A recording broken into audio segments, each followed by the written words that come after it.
Well, joining me now from Washington, D.C. is former CIA Director James Woolsey. Very good to have you with us on Al Jazeera, Mr. Woolsey. From what we know about what's happened so far tonight, and we don't know much, but from what we know about the attacks that have taken place, where they happened, a Cambodian restaurant, a nightclub, a stadium, very ordinary targets.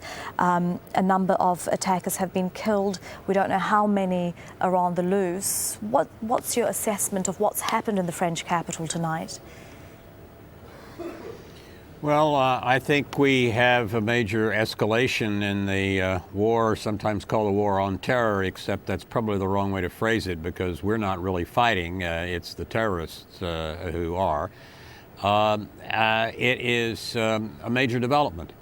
I would say they have pushed ISIS in particular, has pushed its confrontation with Europe and indirectly with us a considerable step further. They have succeeded in getting both France and Belgium to shut down their borders, or at least partially shut them down.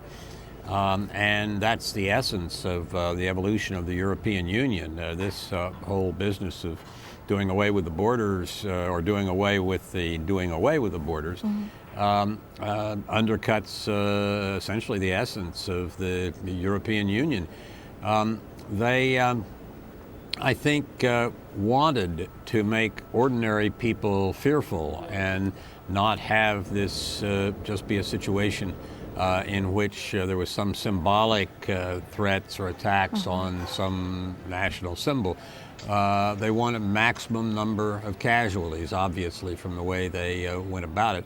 And the whole idea, I would say, is probably to try to get France and other countries to acquiesce to the growth and dominance of the caliphate under that ISIS has begun. Well, we know very little about the attackers or their motives.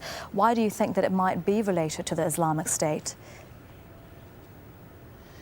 Well, I think this was too organized to look as if it was just a terror group. It could have been Al-Qaeda, but I think it's more likely that it was a group that was highly organized, and in the last year or so, ISIS has gone from 20, 30,000 troops to 150,000, something like that.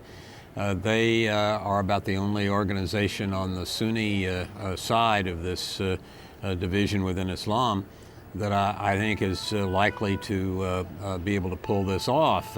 If it looked as if it were coming from the Shiite side of things, then one could conceivably have the Revolutionary Guard operating for Iran or Hezbollah that would be capable of this kind of organization. But by telling, as some of the terrorists have, by telling their victims that they should get out of Syria, they are, I think, saying pretty clearly that they are probably, as I said, coming from the Sunni side of the great division within Islam.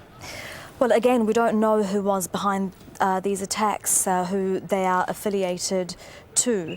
We know that one of the attackers at the Bataclan nightclub said it's for Syria. If it does transpire that these attackers are in some way related to Syria, you mentioned ISIL's, the Islamic State, growing in strength, growing in numbers, and if they are able to carry out just such significant attacks on foreign soil, then what does that say about how the coalition that France is involved in, the United States is involved in, how they're doing in actually defeating the Islamic State if they are able to carry out these attacks? I guess what it shows is that the coalition, led sort of kind of a little bit by the United States, is ineffective, is not fighting the war. There's a quotation from someone I rarely quote, Trotsky, that you may not be interested in war, but war may be interested in you. And that's the situation I think we find ourselves in. The American people on the whole are not interested at all in fighting a war. But hopefully they will not slumber much longer.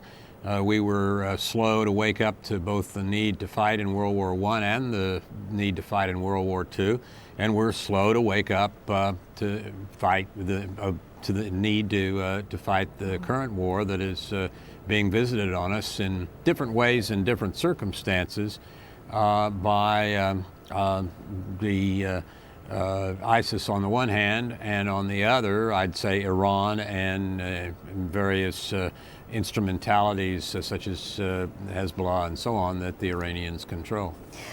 It is, of course, an incredibly uncertain situation in Paris tonight as the attackers involved in some of these incidents are on the loose. They haven't been found. We don't know how many there are. You are the former CIA director. What will French intelligence agencies, what will security forces be looking at now in how to find these attackers?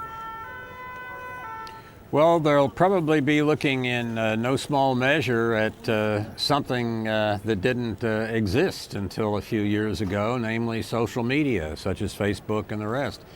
It's unfortunately the case that since soldiers as well as terrorists log on to these media, terrorists can find out a good deal about what the forces against them are going to do, and forces like the Western armies that are having to deal with ISIS can learn a good deal of intelligence value by seeing what they're posting on the web. So media changes often do affect war in very important ways. And this is one where I think intelligence is being carried by social media in a lot of ways that it would have been impossible 10 years ago. James Woolsey, former CIA director, joining us from Washington, D.C. there. We really appreciate your time. Thank you very much for joining us. Thank you.